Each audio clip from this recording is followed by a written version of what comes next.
நரம்பு சுருண்டல்ங்க. Varicose vein pain அப்படின்னு சொல்றோம். நம்மளுடைய தொடைப்பகுதியோடைய உள்பக்கத்துலேருந்து கெண்டைக்கால் வரலையும் பார்த்தீங்கன்னா, நரம்பு வந்துட்டு எல்லாம் வந்துட்டு சுருண்டு சுருண்டு இருக்கும். நம்ம பார்க்கலாம் அத. அதனால கால் ஃபுல்லாவே வந்துட்டு வலிக்குதுங்க. இந்த கெண்டைக்கால் மசிலோடைய ஆக்டிவிட்டி வந்துட்டு குறைஞ்சிருங்க. எதனால இந்த தொந்தரவு நமக்கு வருதுன்னு பார்த்தீங்கன்னா, ரொம்ப நேரம் நிக்கிறது. ஒரே இடத்துலயே நின்னு வேலை பார்க்குறது. நம்மளுடைய ஆக்குபேஷனல் ஹசார்டஸ்ன்னு சொல்லிறலாம். அப்ப என்ன ஆகும் அப்படின்னா, அது வந்துட்டு பிளட் பம்பிங்க டுவர்ட்ஸ் அப்பர் பாடி பண்றது வந்துட்டு குறைவா நடக்கும். அப்ப என்ன ஆகும் அப்படின்னா, நரம்பு வந்துட்டு சுருண்டல் வந்துட்டு ஏற்படுதுங்க. அந்த நரம்பு சுருண்டல் வரும்போது, பிளட் ஃப்ளோ வந்துட்டு சிறப்பா வந்துட்டு ஃப்ளோ ஆகறதில்ல. நம்மளுடைய லெக் டூ தி அப்பர் பாடி வந்து நடக்கிறது கிடையாது.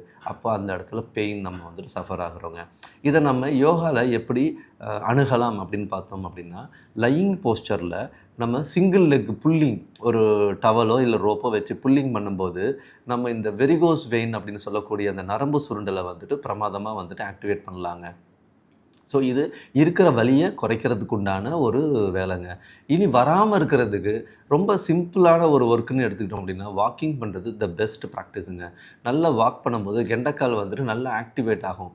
பிளட் பம்பிங் டுவர்ட்ஸ் அப்பர் பாடி ரொம்ப நல்லா நடக்கும். ஸோ வாக்கிங் ரெகுலரா பண்ணா ஒண்ணு வெரிகோஸ் வெயின் வராமலே பார்த்துக்கலாங்க. வெரிகோஸ் வெயின் வந்துருச்சு அப்படின்னா, இன்ஸ்டன்ட்டா நமக்கு ஒரு பெயின் ரிலீஃப் கிடைக்கணும் அப்படிங்கிற போது, நம்ம இந்த லெக் புல்லிங் ஆக்டிவிட்டீஸ ஒரு நாளைக்கு 2 நேரம் வந்துட்டு 6 பிரத் ஈச் எடுக்கிற போது நல்லாவே நமக்கு வந்து ரிசல்ட் எடுத்துடலாங்க.